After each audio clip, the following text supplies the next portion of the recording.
నమస్తే, welcome to our channel. నేను సిరి.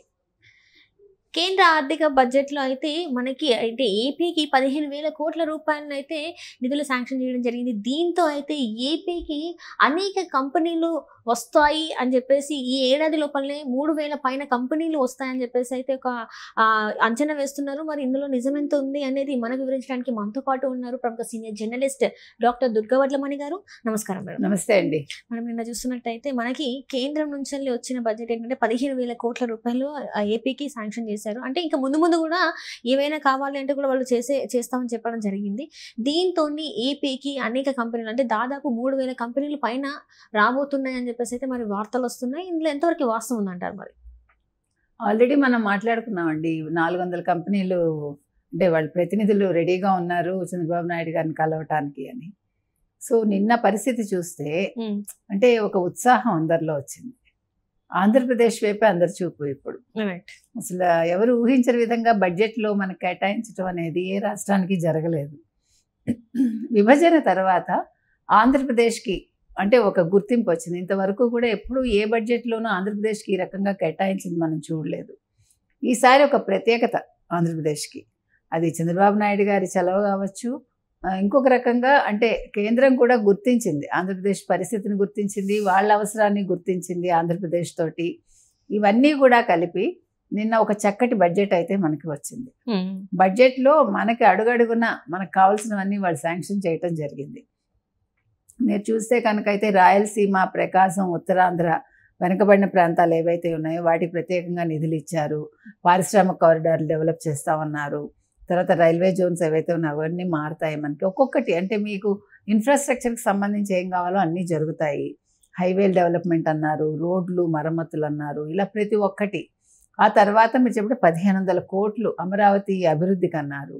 So అంటే ఇక్కడ మనం తీసుకోవాల్సింది ఏంటంటేనండి, నిన్నటి వరకు అంటే 2019 నుంచి 2024 వరకు అసలు ఆంధ్రప్రదేశ్కి రాజధాని ఏది ఒక పెద్ద క్వశ్చన్ మార్క్. ఎవరికీ తెలియదు. ఒకసారి అమరావతి అంటారు, ఒకసారి విశాఖపట్నం అంటారు, 3 రాజధానులు అంటారు, తర్వాత ఎగ్జిక్యూటివ్ రాజధాని వైజాగ్ అంటారు. మనం ఇన్ని చూసాం. కానీ మనకి నిన్నటితోటి ఒక స్పష్టత వచ్చింది. పూర్తిగా అమరావతి ఆంధ్రప్రదేశ్కి రాజధాని. అమరావతి డెవలప్మెంట్ జరుగుతుంది. ఆల్రెడీ మొదలుపెట్టిన దాన్ని చంద్రబాబు నాయుడు గారు పూర్తి చేస్తారు. కాబట్టి ఎప్పుడైతే డెవలప్మెంట్ స్టార్ట్ అవుతుందో, ఇంకో పక్క ఎప్పుడైతే పోలవరం పూర్తి చేస్తామో మాదే బాధ్యత, నిధులు మేము ఇస్తామని వాళ్ళు చెప్పారో, ఆంధ్రప్రదేశ్ సస్యశ్యామలం అవుతుంది అని ఒక ధైర్యం కూడా అందరికీ వచ్చింది. సో ఇది దేనికి సంకేతం అంటేనండి, ఇప్పుడు ఒక పారిశ్రామికవేత్త రావాలి అంటే వాళ్ళు ఇన్ఫ్రాస్ట్రక్చర్ చూసుకుంటారు. వాళ్ళు రాష్ట్రం ఏ రకంగా అభివృద్ధిలో ఉంది, వెనకబడి ఉందా, నిధులు ఉన్నాయా లేదా, నీళ్లు ఉన్నాయా లేదా, ఇవన్నీ చూసుకుంటారు కదా. సో ఇప్పుడు ఎప్పుడైతే కేంద్రం భరోసా ఇచ్చిందో, ఓకే ఈ రాష్ట్రానికి కేంద్రం యొక్క ఒక ప్రత్యేక దృష్టి ఉంది, మనకి ఇక్కడ ఏమైనా జరుగుతుంది అంటే మనం పరిశ్రమలు పెట్టామంటే మనకి అన్ని రకాలుగా సింగిల్ విండో విధానం ద్వారా కావచ్చు, తర్వాత రాయితీలు ఇవ్వడంలో కావచ్చు, అనుమతులు రావడంలో కావచ్చు, ఏ రకంగానూ మనకి ఇబ్బంది ఉండదు అని ఈరోజు కంపెనీలన్నీ ఆలోచిస్తాయి. ఎందుకంటే మనం చూసాం నాస్కామ్ది, కర్ణాటక వాళ్ళు ఏం పెట్టారు. సో ఇమీడియట్గా లోకేష్ గారు దృష్టి పెట్టి ఒక ట్వీట్ చేయటం అనేది అంటే ఎంత ఫాస్ట్గా మనం రెస్పాండ్ అయ్యాం. Right, that is what required. ఇప్పుడు మామూలుగానే చాలా ఫాస్ట్గా ఉండాలి మనిషి, ముఖ్యంగా మంత్రులు కావచ్చు, ఎవరైనా సరే మనం అందిపుచ్చుకోవాలి. ఏదైనా కూడా ఇట్లా అవకాశం అక్కడ ఉంది అనగానే మనం పరిగెట్టాలి. అది ఈరోజు లోకేష్ చేశారు వాళ్ళ నాన్నగారు లాగానే, అంటే చంద్రబాబు నాయుడు గారు లాగానే.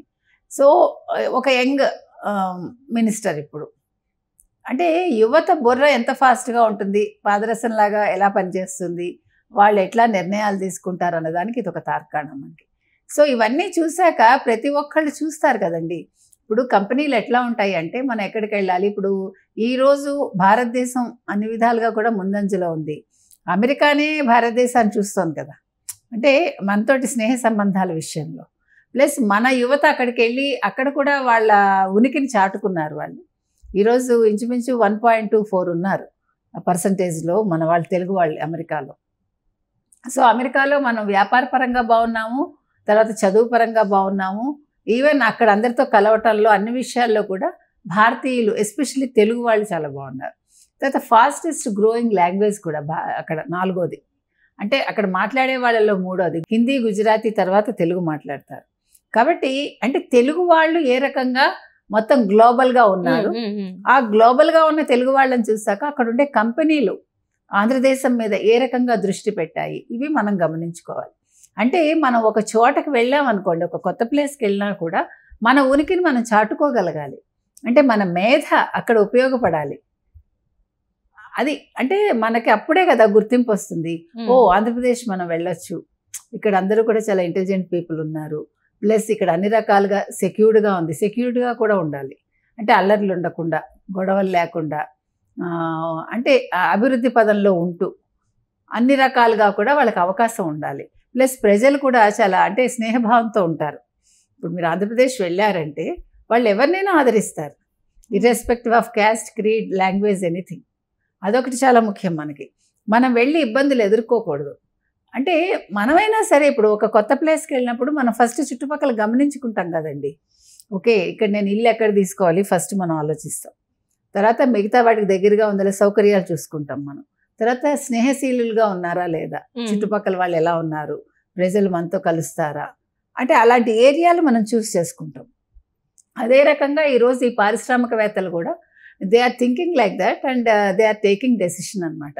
ఈరోజు 3000 కంపెనీలు అవన్నీ చూసుకున్నాక, అంటే 3000 ఒక్కరోజే వచ్చేవి, ఇంకా టైం ఉంది, ఏడాది పట్టచ్చు, 6 నెలలు పట్టచ్చు. కాకపోతే అవకాశం అనేది వాళ్ళకు ఉంది, ఖచ్చితంగా ఉంది వాళ్ళకి. ఈ అవకాశాన్ని వాళ్ళు ఉపయోగించుకుందామని చూస్తున్నారు. చంద్రబాబు నాయుడు గారు పెద్దపీట వేస్తారు, లోకేష్ ఎలాగా ఐటీ మినిస్టర్, ఆయన పెద్దపీట వేస్తారు.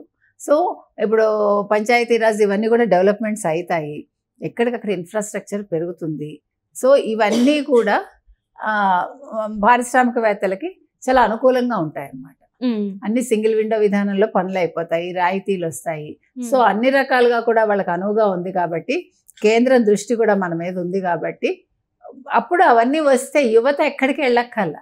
Right right. ఆంధ్రప్రదేశ్ యువత ఎక్కడికి వెళ్ళక్కర్లే. అంటే ఇప్పటివరకు చూస్తుంటే ఆంధ్రప్రదేశ్లో యువత సంఖ్య తగ్గింది. అంటే వలసలు వెళ్ళడం వల్ల అక్కడ ముసలి వాళ్ళు ఎక్కువ ఉన్నారు, అంటే మిడిల్ ఏజ్ ముసలి వాళ్ళు ఎక్కువ కనబడుతున్నారు. యువత అనేది పండలకి మాత్రమే కనిపిస్తున్నారు, మిగతా టైంలో అసలు వాళ్ళు కనిపించట్లేదు అనేది మొన్నటి వరకు మనకి వినిపించింది. సో ఇక మీదట అట్లాంటివి ఉండవు అని అనుకోవచ్చా మనం ఈ కంపెనీలు రావడం వల్ల? ఖచ్చితంగానండి. ఎందుకంటే మొన్న చంద్రబాబు నాయుడు గారు ఎలక్షన్స్ ముందు చెప్పింది అదే, ఐటీ వాళ్ళకు కూడా మీకు ఐటీ కంపెనీలు వస్తాయి, మీరు మీ ప్లేసెస్లో ఉండి, మీ సొంత ఊళ్ళలో ఉండి మీరు పని చేసుకోవచ్చు అని. సో ఇన్ని కంపెనీలు వచ్చినప్పుడు యువత హ్యాపీగా, వాళ్ళకి ఎక్సెస్ జాబ్స్ ఉంటాయి. 3000 కాకపోయినా 300 వచ్చినా మనకు ఆనందమే కదండి. అంటే ఇట్ విల్ స్టార్ట్ విత్ అన్నట్టుగా.